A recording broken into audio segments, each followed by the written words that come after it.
Properties of definite integration.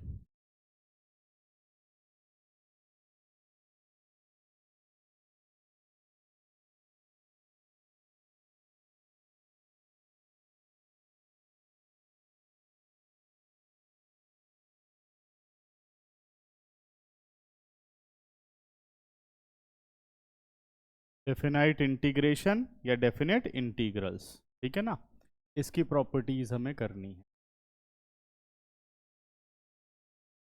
अब आते हैं हम अपनी बेटा पहली प्रॉपर्टी पर कि डेफिनेट इंटीग्रेशन की फर्स्ट प्रॉपर्टी कौन सी है। ठीक है, प्रॉपर्टी नंबर 1 कहेगा I be the integration of A to B F x D X. I be the integration of A to B F x D X. ठीक है, अगर आप लिमिट को चेंज ना करो, ए टू बी रहने दो और फंक्शन के वेरिएबल को चेंज कर दो, like F T D T. सिर्फ क्या किया यहां पर, जो वेरिएबल सिंबल x था उसकी जगह वेरिएबल सिंबल t लगा दिया। अगर आप ऐसा करते हो, आपने कोई सब्स्टिट्यूशन नहीं किया, आपने क्या किया, सिर्फ वेरिएबल बदला है, x की जगह क्या लगा दिया है, t लगा दिया है। अगर आप ऐसा करते हो तो क्वेश्चन में आपको लिमिट को चेंज करने की कोई जरूरत नहीं है, आप अपनी मर्जी से कोई भी वेरिएबल मेंशन कर सकते हो। जैसे मान लो अगर मैं बात करूं बेटा 0 to pi by 2, 0 to pi by 2 sine X D X, sine X D X, 0 to pi by 2 sine X D X, हम इसकी बात करें, ठीक है ना। 0 टू पाई बाई 2 का मतलब क्या होता है, पहले डेफिनेट इंटीग्रेशन में इसका मीनिंग आप समझो। मान लो मैं साइन एक्स का ग्राफ बनाता हूं, ठीक है ना, मैंने क्या किया, साइन एक्स का ग्राफ बनाया, सबको आता है बनाना, है ना, X O X dash, Y O Y dash. तो साइन का अगर आप ग्राफ बनाओ तो ये होता है हमारे पास 0, अगला हमारे पास होता है पाई बाई 2 और पाई, बस इतना ले रहा हूँ, ठीक है ना। यहाँ होता है 1 और यहाँ होता है -1, ठीक है ना। साइन 0 पर बेटा 0 होता है, पाई बाई 2 पर 1 होता है और पाई पर 0 होता है। तो साइन का ग्राफ कुछ ऐसा बन के आया, ये देखो ये ऐसा, ठीक है। अब जो ये 0 टू पाई बाई 2 है, इसका मतलब क्या होता है कि स्टार्ट होगा वो 0 से, मतलब x एक ये हो गया 0 और पाई बाई 2 एक x हो गया, ये आप एक लाइन बनाएंगे। x is equal to pi by 2 का मतलब क्या बनता है, line parallel to y axis, याद है ना। जब आप ये 0 से पाई बाई 2 साइन एक्स को इंटीग्रेट करोगे तो साइन एक्स का इंटीग्रेशन क्या होता है, माइनस कॉस एक्स, और ये लिमिट लगती है बच्चों 0 से पाई बाई 2, सही है। माइनस को आपने बाहर कर दिया और उसके बाद ये आ गया आपका cos pi by 2 minus cos 0, ये तरीका होता है, यानी value at upper limit minus value at lower limit, यही आपको पढ़ना है जो पहले वाले उसमें समझाया है। कॉस पाई बाई 2 0 होता है और 0 1 होता है, तो फाइनल आंसर इसका आ गया 1। अब जो ये 1 निकला है ना, इस 1 का क्या मतलब है, जो ये आप एरिया देख रहे हो 0 से पाई बाई 2 में साइन कर्व, जो ये एरिया एक्स एक्सिस के साथ बाउंड कर रहा है, यही ये 1 यूनिट निकला, समझ गए। तो डेफिनेट इंटीग्रेशन क्या बताता है कि ये फंक्शन एक्स एक्सिस के साथ कितना एरिया बाउंड कर रहा है, उसकी जो वैल्यू निकलती है वही डेफिनेट इंटीग्रेशन की वैल्यू होती है। एप्लीकेशन समझ गए डेफिनेट इंटीग्रेशन की, किसी भी कर्व का एरिया निकालने के लिए डेफिनेट इंटीग्रेशन का इस्तेमाल होता है। और जो ये लिमिट दे रखी है 0, ये x की पॉसिबल वैल्यूज हैं। अगर ये dx है तो ये x की वैल्यूज हैं, अगर ये dt है तो ये t की वैल्यूज हैं, समझ गए। तो ये दो बताती हैं कौन सी बाउंड्री तक आपको एरिया चाहिए। पहली स्टार्ट बाउंड्री है 0 और दूसरी एंड बाउंड्री है पाई बाई 2, तो 0 से पाई बाई 2 तक का ये एरिया है। अगर यही लिमिट हो जाती 0 से पाई, ध्यान से समझो, 0 से पाई, 0 से पाई, आप ऐसे बताओ कितना एरिया हो जाता। अगर ये 0 से पाई में ले लेता तो कितना एरिया हो जाता, डबल हो जाता, 0 नहीं होता, डबल हो जाता, क्योंकि एरिया कभी नेगेटिव नहीं होगा कि हम प्लस माइनस करें। हाँ तो ये 1 हो गया, ये भी 1 हो गया, टोटल एरिया 2 हो गया। बात समझ में आई? ये मीनिंग है डेफिनेट इंटीग्रेशन का, और ये उसकी एप्लीकेशन है जो हम आगे 8 चैप्टर में और इसको डिटेल में पढ़ेंगे। तो अब अगर बात की जाए बेटा कि अगर जो ये 0 से π/2 sin x dx है, अगर यही लिख दिया जाए 0 से π/2 sin t dt, तो क्या कर्व पे कोई फर्क पड़ेगा? एरिया सेम रहेगा, कोई प्रॉब्लम नहीं है, इसलिए कोई फर्क नहीं पड़ता अगर आप सिर्फ वेरिएबल के सिंबल को चेंज कर देते हो तो। समझ गए? करेक्ट। t की जगह x, x की जगह t, z, जो मर्जी आप लिखना चाहो। क्वेश्चन में कभी कभी आएगी ये सिचुएशन, तो वो हम यहां पर इसको समझेंगे। तो ये पहली प्रॉपर्टी है, ठीक है ना। अब आते हैं हम इसकी दूसरी प्रॉपर्टी पर, ठीक है। Property number 2।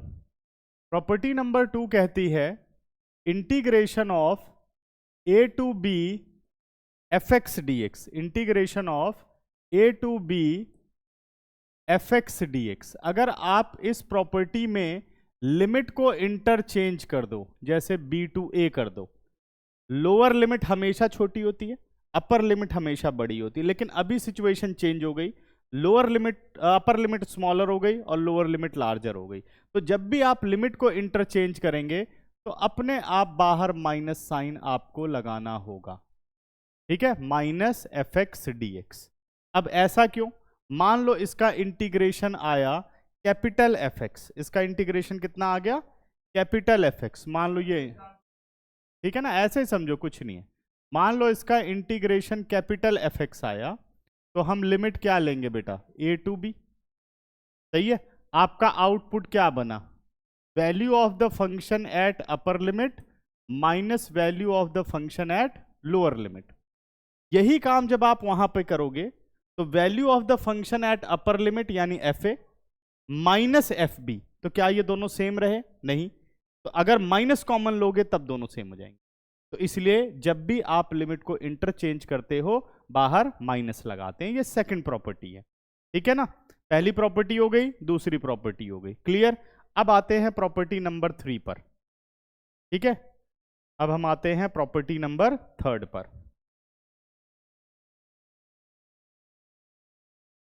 थर्ड प्रॉपर्टी कहती है, नेक्स्ट पेज पे शो करते हैं, प्रॉपर्टी नंबर 3 कहता है a to b fx dx, a to b fx dx। इसको ब्रेक करके लिखा जा सकता है a to c fx dx plus c to b fx dx। हमने एक और लिमिट c का इस्तेमाल कर लिया इसको ब्रेक करते हुए, सही है। तो ये अब ये c क्या रिप्रेजेंट करेगा? c इसमें a से ग्रेटर देन होगा लेकिन लेस देन b होगा। c a से ग्रेटर देन होगा लेकिन लेस देन क्या होगा? b होगा। एक से ज्यादा बार भी इसको ब्रेक किया जा सकता है, मतलब आप चाहो तो इसकी ब्रेकिंग कुछ ऐसे भी हो सकती है, ठीक है। वो डिपेंड करेगा कि क्वेश्चन को क्या रिक्वायरमेंट है। a to b fx dx, a to b fx dx, ये ऐसे भी ब्रेक हो सकता है a to c1 fx dx plus c1 to c2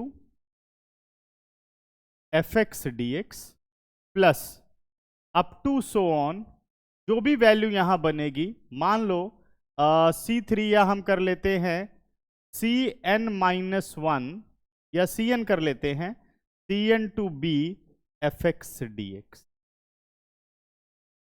अब इसमें कितनी ब्रेक हो गई? n ब्रेक्स हो गई। अब ये सारे के सारे जो आपने एक्स्ट्रा लिमिट्स अपनी तरफ से यूज किए हैं ये क्या होंगे?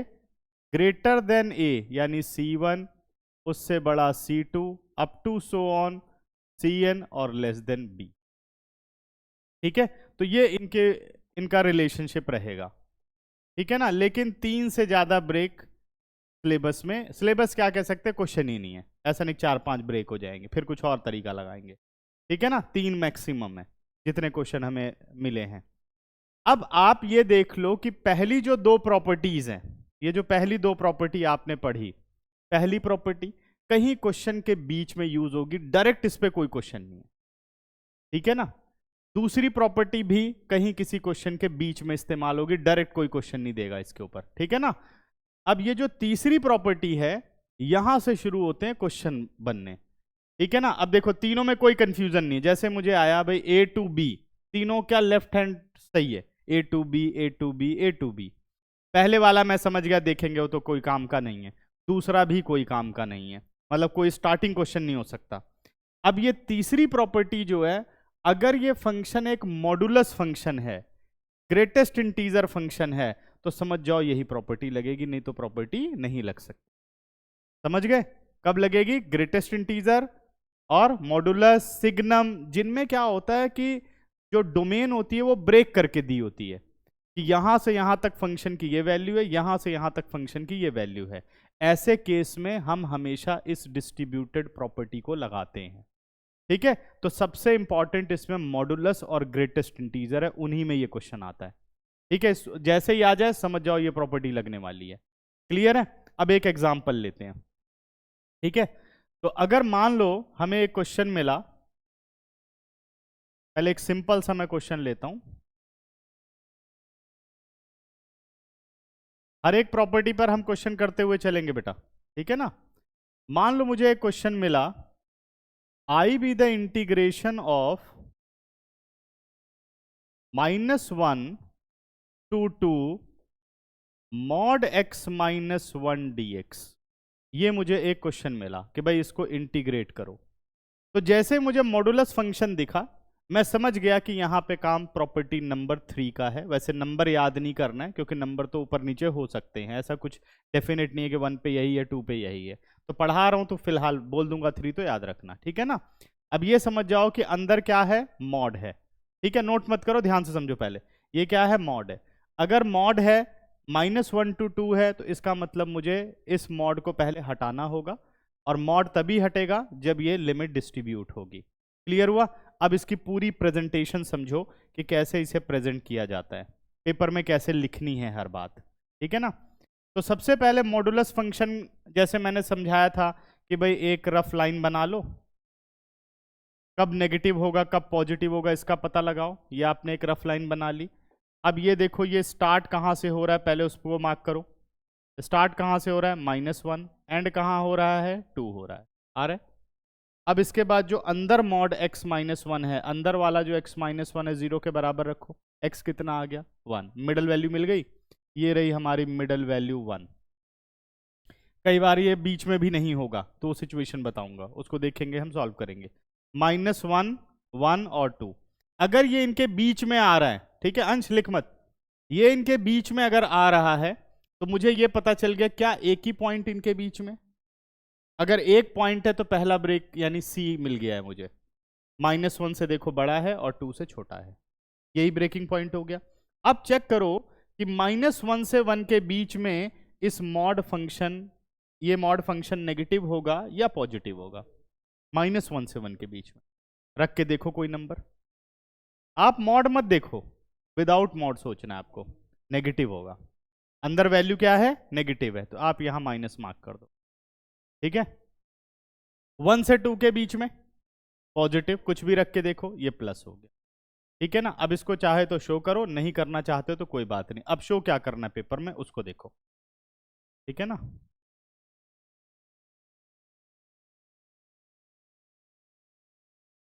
आपको पेपर में मॉड x को ब्रेक करके दिखाना है। आपको लिखना है मॉड x - 1 इज -x - 1 और +x - 1, ठीक है। किसके लिए? अब इसमें ध्यान रखना है कि ये ना फंक्शन को डिफाइन नहीं कर रहा, फंक्शन हमें पता चल गया माइनस और प्लस, आपको लिमिट को डिफाइन करना है। और लिमिट डिफाइन करते हुए दोनों एंड इंक्लूडेड रहते हैं, दोनों एंड इंक्लूडेड रहते, कंफ्यूज नहीं होना कि अगर मुझे मॉडुलस फंक्शन को डिफाइन करना होता तो मैं -1 < 1 करता, -1 से ग्रेटर देन इक्वल टू < 1 करता, क्योंकि लेफ्ट में एक्सक्लूडेड होता है, राइट पे जाते हुए 1 को इंक्लूड करता, 2 को इंक्लूड करता। अभी आप ये बता रहे हो कि -1 to 1 मैं लूंगा, -1 से greater than equal to x but less than equal to 1, less than equal to 1, और 1 से greater than equal to x but less than equal to 2। तो कई लोग यहाँ कंफ्यूज हो जाते हैं कि यहाँ भी 1 इंक्लूड हो गया, यहाँ भी 1 इंक्लूड हो गया। नहीं, वो लिमिट बता रहा है कि किस लिमिट में क्या फंक्शन आपको रखना है, क्योंकि जब भी वेरिएबल आप यहाँ डेफिनेट इंटीग्रेशन में डिफाइन करते हो तो x belongs to close interval a to b होता है, ओपन या सेमी ओपन नहीं होता, हमेशा क्या होता है, क्लोज। तो आप वो लिमिट बता रहे हो कि मैं कौन सी लिमिट में क्या फंक्शन रख रहा हूं। अभी समझ में आ गया? वो फंक्शन नहीं है, फंक्शन यहां हमने रफली डिफाइन कर लिया, और हम एग्जामिनर को वो बता रहे हैं कि मैं लिमिट के लिए कौन सा फंक्शन कहां ले रहा हूं। समझ गए? जब ये बात आ गई तो अब आप इसी फंक्शन को लिख सकते हो ब्रेक करके कि हमारा integration I is equal to हो गया -1 to 1 minus X minus 1 D X plus 1 to 2 x minus 1 D X. क्या ब्रेक करना सबको आ गया? समझ में आया? इजी है। अब इसकी इंटीग्रेशन कर लेते हैं। इसकी इंटीग्रेशन हो गई x square by 2 minus x, limit from -1 to 1। इसकी इंटीग्रेशन हो गई बेटा x square by 2 minus x, limit from 1 to 2। अब आप पुट करो बच्चे अपर लिमिट, यानी 1/2 -1 माइनस लोअर लिमिट कितना आ गया, 1/2 माइनस और माइनस प्लस 1। सही है ना?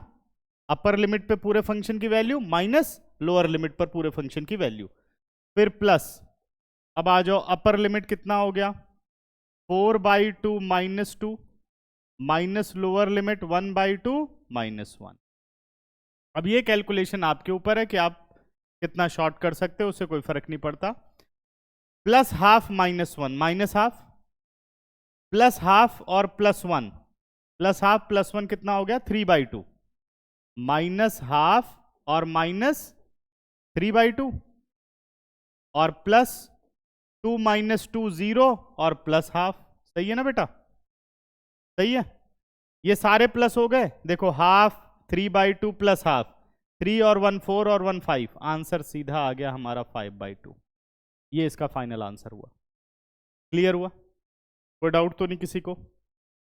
एक और क्वेश्चन देखते हैं, तब एक साथ नोट करना। अभी समझ में आ गया? कोई कैलकुलेशन में गलती? चलते हैं अब आगे। अगला question, example number 2।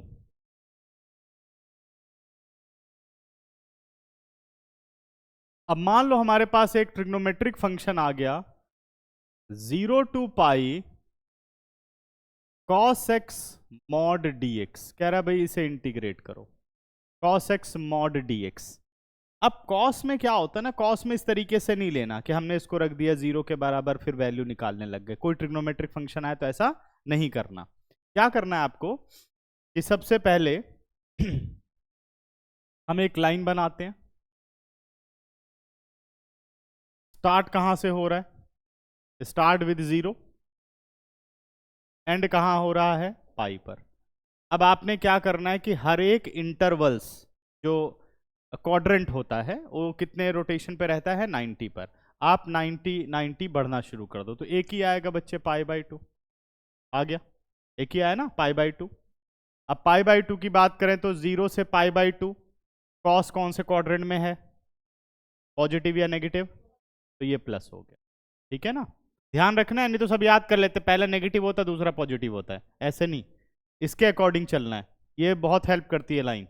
π/2 to pi quadrant कौन सा है, सेकंड में कॉस क्या होता है, ये बन गया। समझ गए? ठीक है ना? अब निकालते हैं 0 से पाई cos x mod x dx। तो हम वहां क्या शो करेंगे कि भाई cos x mod x के लिए लिमिट्स में क्या लेने चल रहा हूं, cos x mod x होगा positive cos x when x is greater than equal to 0 but less than π/2, और cos x होगा negative when x is greater than equal to π/2 but less than equal to पाई। क्या ये सही है? किसी को कोई कंफ्यूजन तो नहीं? डिफाइंड हो गया बच्चों? देखो ध्यान से, समझ में आ गया? अब चले आगे। अब मैंने कहा कि जो ये इंटीग्रेशन आई है ये हमारा कन्वर्ट हो गया 0 to π/2। क्या लिखा हमने, cos x dx और minus pi by 2 to pi cos x dx। देखो इंटीग्रेशन में कोई प्रॉब्लम नहीं होगी, इंटीग्रल तो सेम ही है, बस साइन की प्रॉब्लम है, ठीक है ना। अब इसकी इंटीग्रेशन करूं तो cos x की इंटीग्रेशन क्या होती है, sin x, limit from 0 to pi by 2, cos x की integration sin x, limit from 0 to pi by 2 to pi by 2 to pi. अब इसको मैं सॉल्व करूं तो ये बन गया हमारा sine pi by 2 minus sine of 0 minus sine pi minus sine of pi by 2। अब चेक करिए जरा, साइन पाई बाई 2 कितना हो गया 1, sine 0 0 minus sine pi 0 1, 1 plus 1 कितना आ गया बेटा 2। एरिया ही निकल रहा है लेकिन हमें लिखना नहीं है 2 स्क्वायर यूनिट, आंसर इसका 2 हो गया। समझ में आया, ठीक है ना। अब बढ़ते हैं हम आगे, एक और क्वेश्चन लेते हैं, example number 3।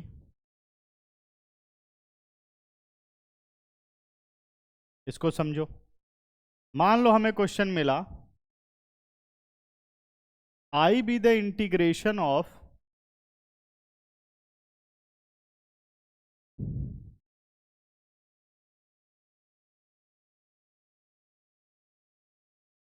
-1 to 1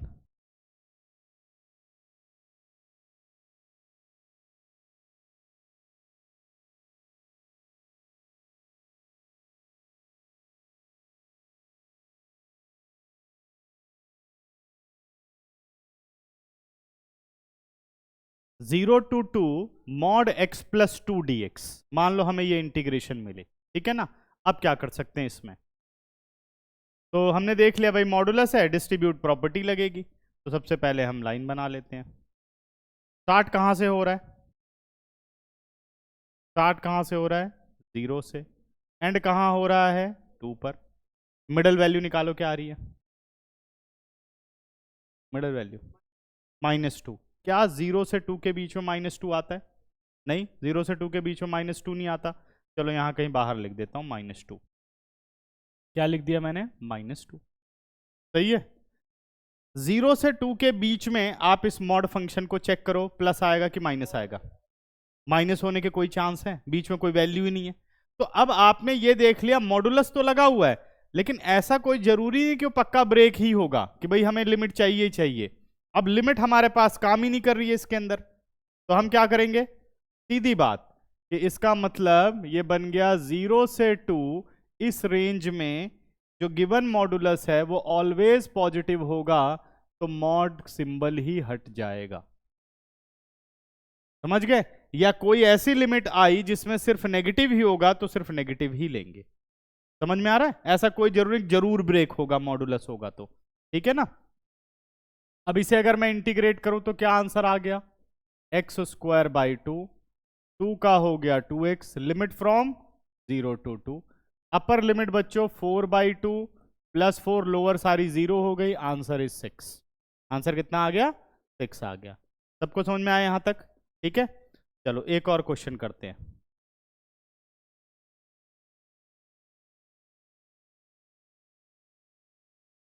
NCERT 276 example number 28।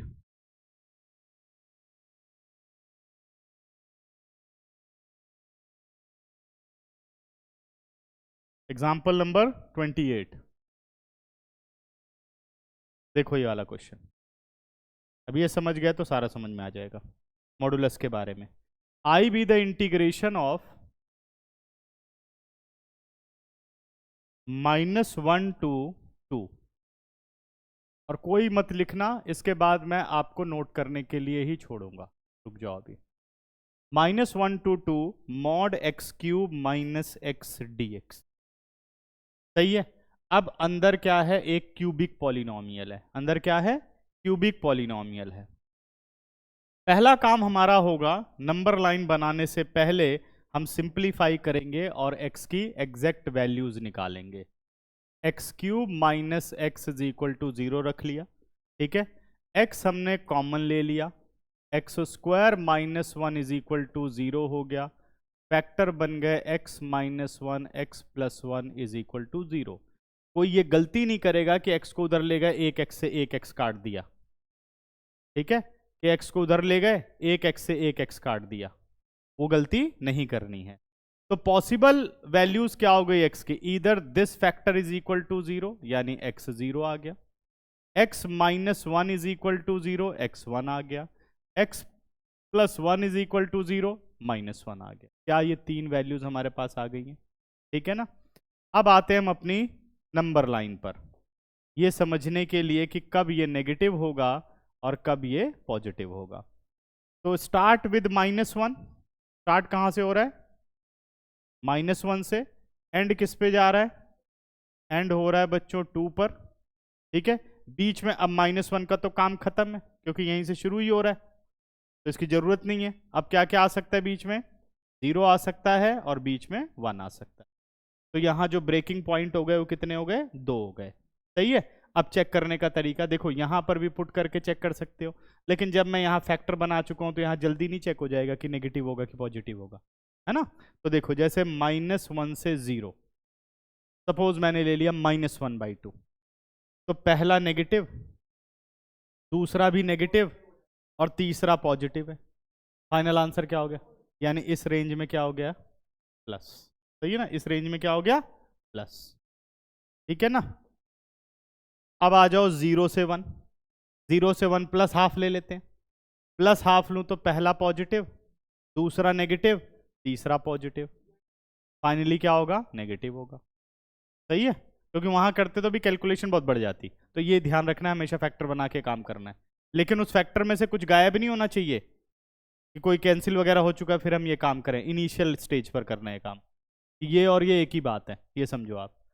1 से 2 बेटा, 1 से 2 1.5 ले लेता हूं, प्लस प्लस और प्लस, तो क्या हो गया, प्लस। क्या ब्रेक करना समझ में आ गया सबको, कोई दिक्कत तो नहीं है। कॉन्टिन्यूटी में भी मैंने ये काम बताया था तुम लोगों को, याद आ रहा है कुछ।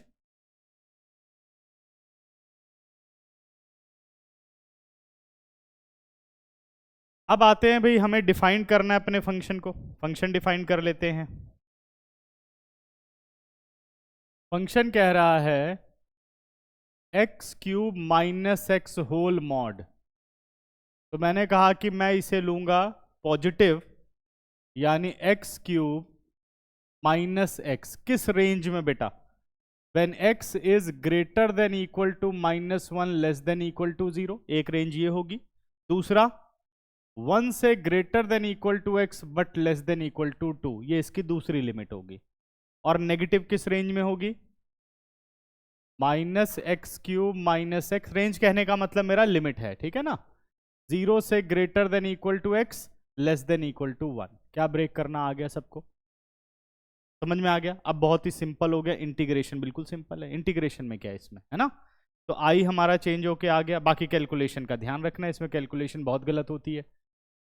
आई be the integration of -1 to 0 बेटा, क्या लेना है हमें, positive X cube minus x D X. फिर अगला है 0 से 1, तो हमें बाहर रखना होगा माइनस, लिखना सीक्वेंस में ही है, ठीक है ना। 0 से 1 x cube minus x D X. फिर अगला हमारे पास क्या हो गया, 1 से 2, ये फिर पॉजिटिव हो गया, x cube minus x D X, ठीक है ना। सबकी इंटीग्रेशन सेम है बट डिफरेंट लिमिट्स के बीच में है, इसलिए आंसर अलग अलग आएंगे, ठीक है ना।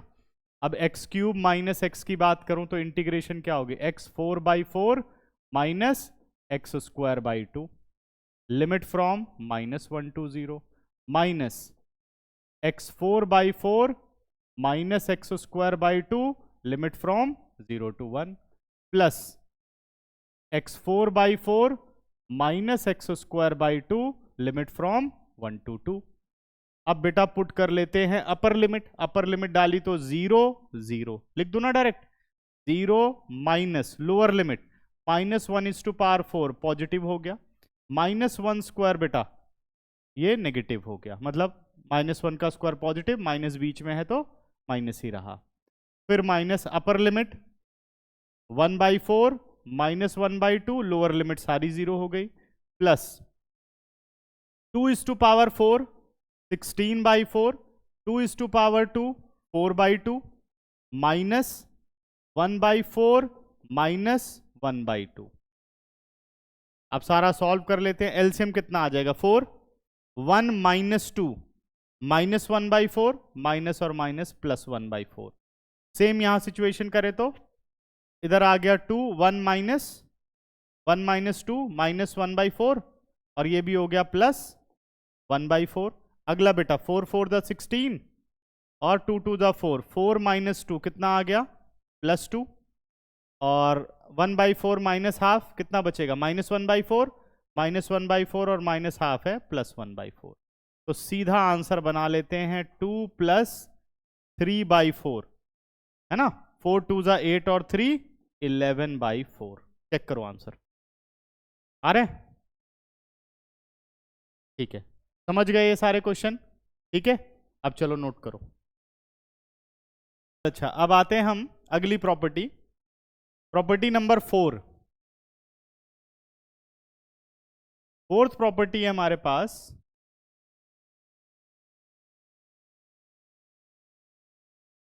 आई बी द इंटीग्रेशन ऑफ, या इसको पहले प्रॉपर्टी की तरह लिख लेते हैं, integration of a to B F x D x. अभी तक कितनी properties a to B F x D x हो गई? 4 प्रॉपर्टीज। पहली 2 को हमें याद रखना, कोई काम नहीं है। तीसरी प्रॉपर्टी मतलब कोई काम नहीं है कि अभी फिलहाल बीच में आ जाए, कहीं तुम लोग पढ़ो ही ना उसे कि सर ने कहा कोई काम नहीं है। a to B F x D x, समझ गए। और अब ये फोर्थ प्रॉपर्टी है बेटा, अगर a टू बी लिखा हुआ आएगा तो हमें ये डिसाइड करना पड़ता है कि कब कौन सी प्रॉपर्टी लगेगी। पहली 2 छोड़ दी, तीसरी प्रॉपर्टी कौन सी हो गई? मॉडुलस वाली। फिर a टू बी आ गया। अब अगर मॉड नहीं है तो ये वाली प्रॉपर्टी के चांस कैसे बनेंगे उसको हमें समझना है, ठीक है ना। तो इस प्रॉपर्टी, ये प्रॉपर्टी जब लगाई जाती है तो ये होती है a to B f a plus B minus x D x, f a plus B minus x D x. मतलब ये इंटीग्रल को इजी बनाती है। जो क्वेश्चन दिया गया है, अगर ये प्रॉपर्टी लगाई जाएगी तो उसका इंटीग्रेशन आसान हो जाएगा। क्या आया? a to B f a plus B minus x D x. Function में ये चेंज करना है आपको। एक एग्जाम्पल से इस बात को समझते हैं कि कैसे पता चलेगा कि पक्का यही प्रॉपर्टी है, ठीक है ना।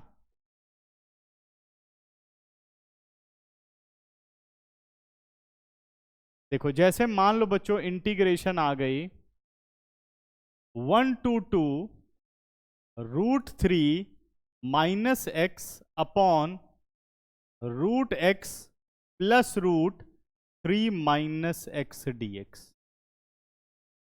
ये आपको क्वेश्चन मिल गया, कह रहा भाई इसे सॉल्व करो। तो सबसे पहले हम ध्यान देंगे कि हमारी लिमिट्स क्या हैं। a टू b, पहली प्रॉपर्टी कोई काम नहीं, दूसरी प्रॉपर्टी कोई काम नहीं, तीसरी प्रॉपर्टी तब लगती जब मॉडुलस होता, तो मॉडुलस है नहीं है, मॉड नहीं है तो चौथी के चांस, ठीक है ना। और तो कुछ हो ही नहीं सकता, ठीक है। a और b लिमिट्स हो गई, अपर लिमिट लोअर लिमिट। यहां a और b 1 और 2 हो गए, ठीक है। x वेरिएबल हो गया, ठीक है। क्या हो गया? ये कौन से क्वेश्चन है, हैं? ये पूछ ले ये क्या चल रहा है, इंटीग्रेशन, ये भी तो पूछ ले, है ना। ये स्क्वायर रूट है, और बता ये फ्रैक्शन बनी हुई है, और कुछ करें? ठीक है, यहां तक समझ में आ गया, है ना। ठीक, अब बात करते बेटा आगे। अब देखो, अगर इन दोनों को आप प्लस करो 1 और 2 को, तो देखो 3 दिख रहा है, तो ये 100% बता देता है कि वही प्रॉपर्टी है, ठीक है। हमेशा नहीं होगा, मतलब ये थोड़े थोड़े तुम लोगों को हिंट दिए जा रहे हैं, इसको समझना है आपको। अभी एक और क्वेश्चन करूंगा तो और क्लियर होगा, ठीक है ना। हमेशा नहीं होता कुछ भी, बस एक छोटा सा हिंट दिया आपको। तो इसे हमेशा इक्वेशन नंबर 1 मान लो। क्या मान सकते हो? Equation number 1। क्लियर है? ठीक। अब क्या करना है बेटा, ये प्रॉपर्टी आपको लगानी है। This implies i is equal to 1 to 2, 1 + 2 कितना हो गया? 3। अब x में आप इसे ब्रेक करो, पहले मैं पूरी बात लिखूंगा, 3 माइनस 1 + 2 माइनस एक्स। सिर्फ प्रॉपर्टी समझाने के लिए आपको डायरेक्ट लिखना है ये सब चीजें, ठीक है। क्या किया? a + b माइनस एक्स, जहां जहां एक्स था। नीचे बेटा A plus B minus X, 1 + 2 minus X plus 3 minus 1 + 2 minus X. क्या क्लियर है ये बात? समझ गए? हर जगह हमने ये प्रॉपर्टी डाल दी। कौन सी? a plus B minus x. ठीक है, a plus B minus x. अब इसको जब मैंने सॉल्व किया तो मेरे पास आ गया 1 2 2। अब देखो ध्यान से बेटा, ये 3 हो जाएगा ना, 1 + 2 3, 3 माइनस 3 प्लस एक्स, क्या आ गया? 0 हो गया। 3 और 3 0 हो गया। ऊपर तो सिर्फ रूट एक्स बचा ना, डिनोमिनेटर में चेक करो, 1 + 2 3, यानी 3 माइनस रूट एक्स प्लस, अब यहां बेटा अप्लाई करें तो रूट एक्स आ गया, है ना? अभी देखते जाओ। ठीक है, पहला हिंट ये था कि दोनों प्लस करके मिल रहे हैं, तो हमने अप्लाई कर दिया। प्रॉपर्टी तो यही लगेगी ना, हमने प्रॉपर्टी अप्लाई कर दी। अब पक्का यही प्रॉपर्टी है, डिनोमिनेटर देख के पता चल जाएगा। डिनोमिनेटर में कोई चेंज नहीं आया है, तो 100% अब बिल्कुल सही चल रहे हो आप। बाई चांस आपने प्रॉपर्टी लगाई, ऐसा नहीं हुआ, ठीक है ना, तो अब आप ये समझ जाना कि कोई बात नहीं है, अब ये सिंपल इंटीग्रेशन का क्वेश्चन है, प्रॉपर्टी का काम नहीं है। और आपको कुछ भी यहां कट करने की जरूरत नहीं है कि हमने गलत कर दिया। अगर आप प्रॉपर्टी लगाते हो, वो प्रॉपर्टी हमें कोई फायदा नहीं देती है, तो आप एज इट इज इंटीग्रेशन शुरू कर दोगे। समझ गए? क्योंकि इसके अलावा और कोई प्रॉपर्टी इसमें हो नहीं सकती है, फिर ये इंटीग्रेशन का है। और हमेशा याद रखना है कि जब प्रॉपर्टी लगे तो दूसरी जो कंडीशन है बेटा, वो ये है कि डिनोमिनेटर या तो सेम रहे, या हम कुछ सिंप्लीफाई करें और डिनोमिनेटर सेम हो जाए। न्यूमरेटर का प्रॉब्लम नहीं है, क्या रहे? Denominator same. तो बिल्कुल सही ट्रैक पर हो, बिल्कुल सही प्रॉपर्टी चल रही है। समझ में आ गया पहला हिंट? ये ऐसे क्वेश्चन में तो डायरेक्ट ही पता चल रहा है, 1 + 2 3 भी आ गया, और सॉल्व किया, डिनोमिनेटर भी सेम आ गया, तो ये यानी बिल्कुल सही है ये प्रॉपर्टी। तो जब ये डिनोमिनेटर सेम बना लो, तो इसको इक्वेशन नंबर 2 दो। क्या दो इसे? इक्वेशन नंबर 2 दो। अब देखो इंटीग्रेशन कैसे करोगे। इक्वेशन नंबर 1 और इक्वेशन नंबर 2 को आपको ऐड कर देना है। इक्वेशन नंबर 1 और इक्वेशन नंबर 2 को आपको ऐड कर देना है। तो लेफ्ट और लेफ्ट ऐड हो गए, देखो i और i ऐड होके क्या बन गए? 2i। अब जरा इसकी एडिशन देखो, दोनों की लिमिट सेम है, ये बाहर हो जाएगा, ये दोनों आपको प्लस करने, ये और वो ऐड करना है। तो ध्यान से देखो, डिनोमिनेटर दोनों के सेम है, न्यूमरेटर क्या आ जाएगा? बिल्कुल ठीक, √3 - x प्लस, और डिनोमिनेटर में बच्चे √3 - x प्लस √x। लिमिट क्या जा रही है? 1 to 2। ये पूरा का पूरा फंक्शन कैंसिल हो गया, ये देखो। तो 2i = वॉट? 1 to 2 1 dx। 1 की इंटीग्रेशन कितनी हो गई? x। Limit from 1 to 2। 2i = 2 - 1। तो i = यानी 2i = 1।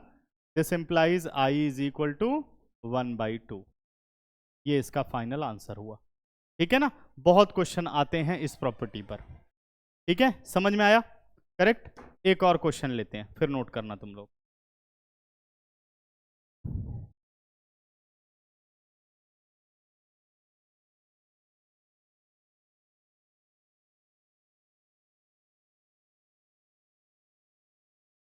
I be the integration of π/6 to π/3 1/1 plus square root of 10x dx। हमने भाई क्वेश्चन देखा कि भाई a to b है, यानी π/6 to π/3 है। अब कुछ ऐसा हिंट नहीं मिल रहा हमें, सही है। पहली प्रॉपर्टी चांस नहीं, दूसरी प्रॉपर्टी चांस नहीं, तीसरी प्रॉपर्टी मॉडुलस में, चौथी हम पढ़ ही रहे हैं। तो हमें लगाना चाहिए a + b - x। सही है। अब अगर ये प्रॉपर्टी लगनी चाहिए कि नहीं लगनी चाहिए, इसको सोचो। अगर यही क्वेश्चन कुछ ऐसा होता, π/6 to π/4, π/6 to π/4 यानी 30 to 45 ऐड करो, कितना आया? 75।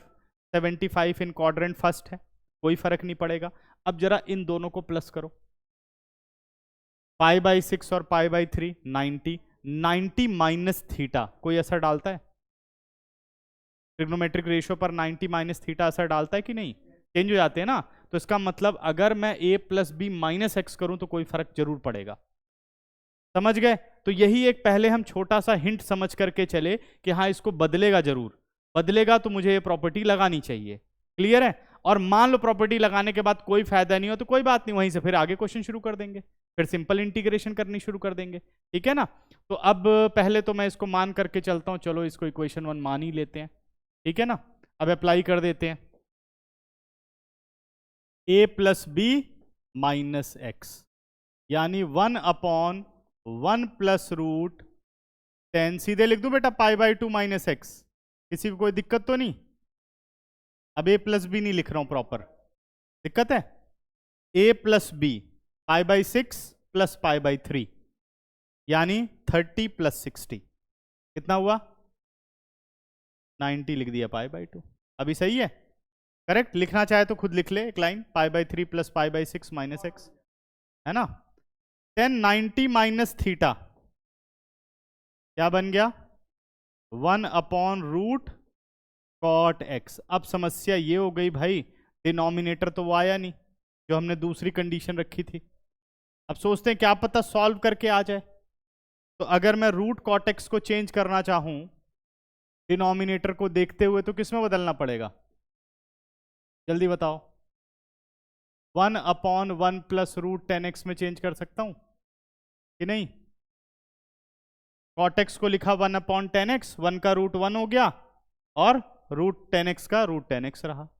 अब रूट 10x डिनोमिनेटर में एलसीएम ले लूं तो रेसिप्रोकल होके न्यूमरेटर में आ जाएगा। क्या डिनोमिनेटर अब सेम हो गए? π/6 टू π/3 एलसीएम लिया, न्यूमरेटर में पहुंच गया रूट 10x और डिनोमिनेटर में root 10x plus 1 dx, equation number 2। जैसे बेटा डिनोमिनेटर सेम हुआ इसका मतलब सेकंड इक्वेशन मिल गई हमें।